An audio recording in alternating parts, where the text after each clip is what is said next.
The race to return to the moon is intensifying, but this time, it's not just about setting foot on the lunar surface.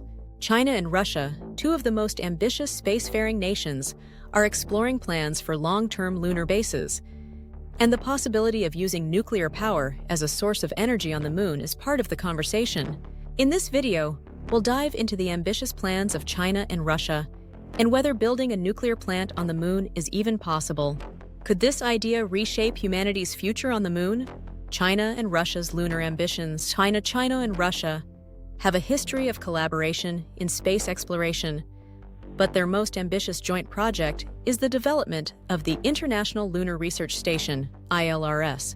This proposed lunar base would be designed to support long-term scientific exploration and could become a hub for future lunar activities. The timeline for this project aims for the late 2030s, with both nations already taking significant steps in lunar exploration.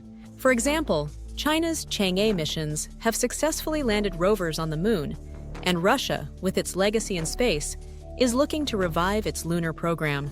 The ILRS is expected to be fully operational by 2035. However, building a sustainable base on the moon will require a steady energy supply, and that's where the idea of nuclear power comes in.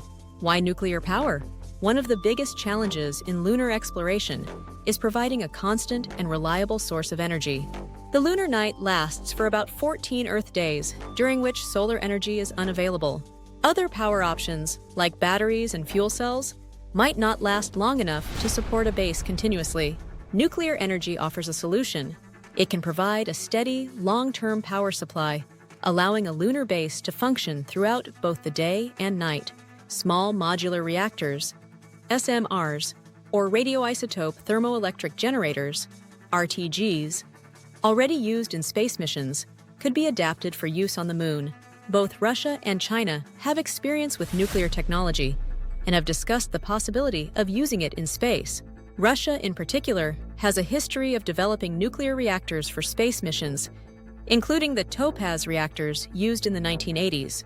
China is also investing heavily in nuclear energy on Earth, and extending that expertise to space could be a logical step. Is it feasible? While the idea sounds promising, building a nuclear power plant on the moon comes with several challenges. First, transporting heavy nuclear equipment to the moon would be extremely expensive. The infrastructure needed to set up such a plant would also require advanced technology, and maintaining it in the harsh lunar environment presents additional hurdles. There are also legal issues. The Outer Space Treaty of 1967 prohibits the placement of nuclear weapons in space, but the use of nuclear energy for peaceful purposes, like powering a lunar base, is a gray area. China and Russia would need to navigate these international laws carefully. What's next? Though no official plans for a nuclear plant on the moon have been announced, the idea of nuclear energy being a key part of future lunar bases is gaining traction. As China and Russia advance their lunar programs, it's likely that we'll hear more about how they plan to power their lunar ambitions.